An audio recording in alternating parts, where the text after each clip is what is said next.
America, what if I told you that the Biden administration was going to turn America into the child trafficking capital of the world? Would you believe me? Would you call me a conspiracy theorist? We have people in the United States of America that breed children in order to sell them. And when they are sold, they come without birth certificates, which means it's easier to kill them and have no one ask where they are. We're also importing children by the plane load. The taking of these children to the United States where the demand looks like it's enormous. The Biden administration has reportedly been unable to make contact with 85,000 of these children. Think about that for a moment. So we are the demand. If 85,000 children show up at our border and are released into that economy of pedophilia, what do you think's going on? 4 CPD officers accused of having sex with migrants. These allegations are that, again, they engaged in sexual relationships with migrants, some were told, who may have been minors. Even more disturbing, sources tell CBS 2 that a teenage migrant is now pregnant as a result of one of these alleged encounters. Is it a conspiracy theory? Is child sex trafficking a conspiracy theory? It is most certainly not a conspiracy theory. It occurs far too much. This child trafficking thing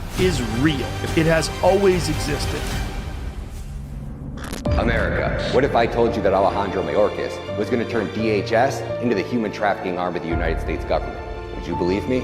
Or would you call me a conspiracy theorist? We have rescinded so many Trump immigration policies, it would take so much time to list them. You are failing miserably. You changed Title 42. You allowed hundreds of thousands of migrant children to come across the border, and then you made it worse. We have the Biden administration not even testing who these adults and these children are. Not only did DNA testing about to end, the vetting of sponsors also ended at HHS under this administration. No more vetting, detailed, in-depth vetting of sponsors. And get these kids out as soon as possible to sponsors who weren't vetted. Those little kids. Look, they're sedated. They are sedated. Look at them. Look at them. This is the United States, and unfortunately, our law enforcement agencies are out here assisting and abetting in the child trafficking trade, guys. Do you not care? Do you not have just an ounce of human compassion for what your open border policy, the type of human depredations it is causing? You just sit there looking with a blank look on your face.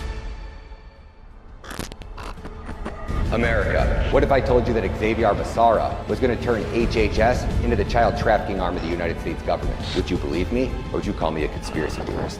Well, we had a whistleblower who came out and said this is the information that we have, that HHS is not vetting the families or the people that these children are going to. No child in our custody is released to a sponsor without having gone through a full vetting. A full vetting that you said, let's speed it up because Henry Ford could never have been rich and famous if he worked at the slow process you are. Children are not widgets on an assembly line. They are human beings. He deliberately pushed for speed, and more speed because of the public relations problems that the administration was experiencing. Get the kids out, run them through, get them out to those sponsors, those traffickers. And then when we found that there were people on the transnational organized crime watch list who were actually sponsoring the children, the MS-13 related case, that's when things started to go a little bit haywire, because that's something that HHS did not want the general public to find out about.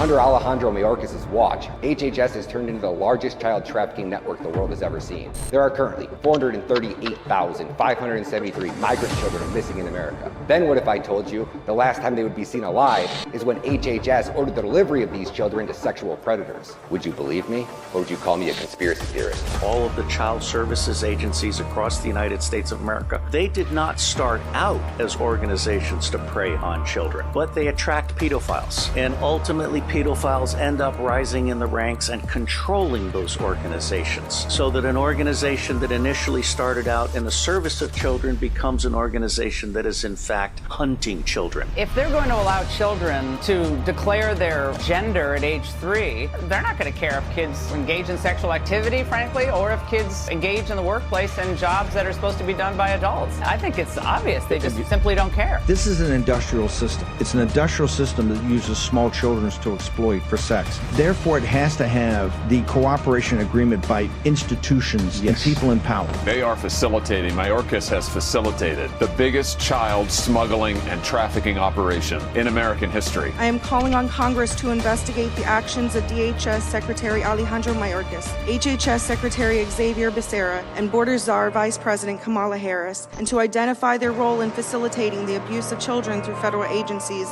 and demand that they be held accountable.